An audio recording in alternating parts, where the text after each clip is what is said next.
Just 18, aspiring actress Crystal Marshall was diagnosed with cancer in her upper jaw. An operation saved her life, but it also changed her appearance, leading her to hide her face for 2 years. Yeah, that was then, though, because now Crystal has chosen to completely embrace her facial differences, and she's decided against any further operations to reduce her scar. Those operations are possible, but she said no to them. And she's part of a new campaign called A Face for Radio, which challenges how people with visible differences are seen.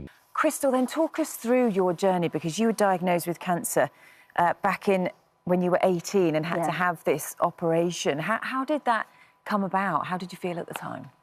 Yeah, so at the time I was at college studying to be an actress, and I thought that the whole world was my oyster. Like, I was applying to drama school. I've always acted since I was about like 3 or 4 years old. But then the dentist had noticed a small bump on my right top gum, and then after so many tests and scans, they told me that I had a facial bone cancer, which is really, really rare. Oh my goodness. But common in young people, but mostly found in the joints or the arms and the legs and whatnot. And so I was very scared and terrified, because I had never even heard of people that had cancers in their face. So I was like, what is my life expectancy? What does my future hold?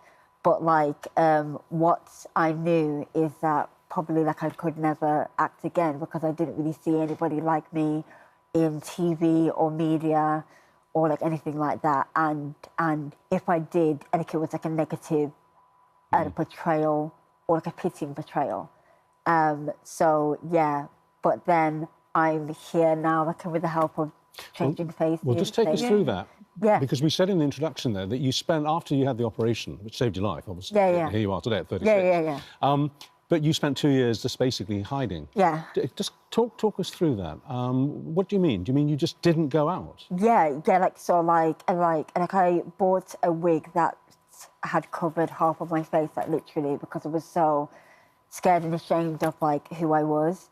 Because again, TV media kind of taught me to be ashamed of myself, really, because I didn't and again, if you see caricatures of people who look like me, they're always hidden or ashamed by how they look. And also, I was a teenage girl as well. Yeah, of course. And so, such a vulnerable time, isn't it? Anyway. Yeah. I was into makeup and social media, and Instagram, and I went from really caring about my appearance and how I looked to just not really noticing who I was in the mirror. So how do you get from that point of total desperation and loneliness, how do you get from that point to kind of waking up basically one morning and thinking, I'm not going to have any operation. I'm going to stay like this. Explain that.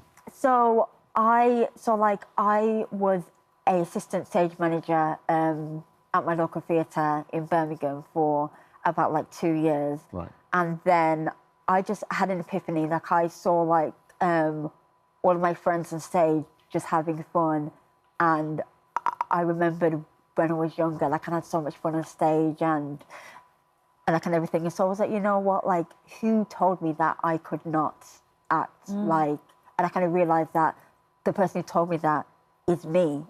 Nobody had come up to me and said, Crystal, you can't act because of how you look now. No. And so I was like, I'm going to be brazen and just apply to the top 3 drama schools in the UK. Good for you. Because I was like, you know what, what do I have to lose? And so I applied to LAMDA, and I can honestly say that that school and the teachers and the students there had just been so amazing and loving and compassionate towards me that it really made me love myself so much more. So that hopefully, now, I really, really want to in the future get more into drama therapy. Brilliant. Because I feel drama and acting and just being your authentic self is just such an amazing really good for you as well at the same time. Me, yeah. Oh, well, Heather, let's bring you in because, you know, tell us about this campaign and how important it is for people like Crystal then to be able to see different faces on screens and for brands to be able to embrace that. Incredibly important. So up to 1 in 5 people are living with some kind of scar, mark or condition either on their face or body that makes them look different. And yet we don't see those people in advertising. And as Crystal said, if we see them in TV or film, it's often in that villain, either the villain or the victim, so not just living their lives being like everybody else.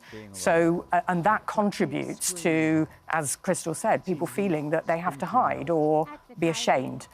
So what we are asking for with this campaign is that brands, in particular, feature more people with visible differences in their advertising, because that will help to create those images that people don't see at the moment and really start to counter this impression of having to be ashamed or having to hide, because then that will become just a lot more normal. Well, thank you for being so succinct. We gave her more time than we were expecting because she was so interesting. But you put the case for the campaign really well. And well done to you as well for all that you're doing. Best of luck with your career. We can't wait to see where you're next. Hopefully someone watching this will give you a leading acting role doing something. That'd be amazing, wouldn't it? Good luck. Yeah. Thank you. Thanks so much. Thanks for coming in.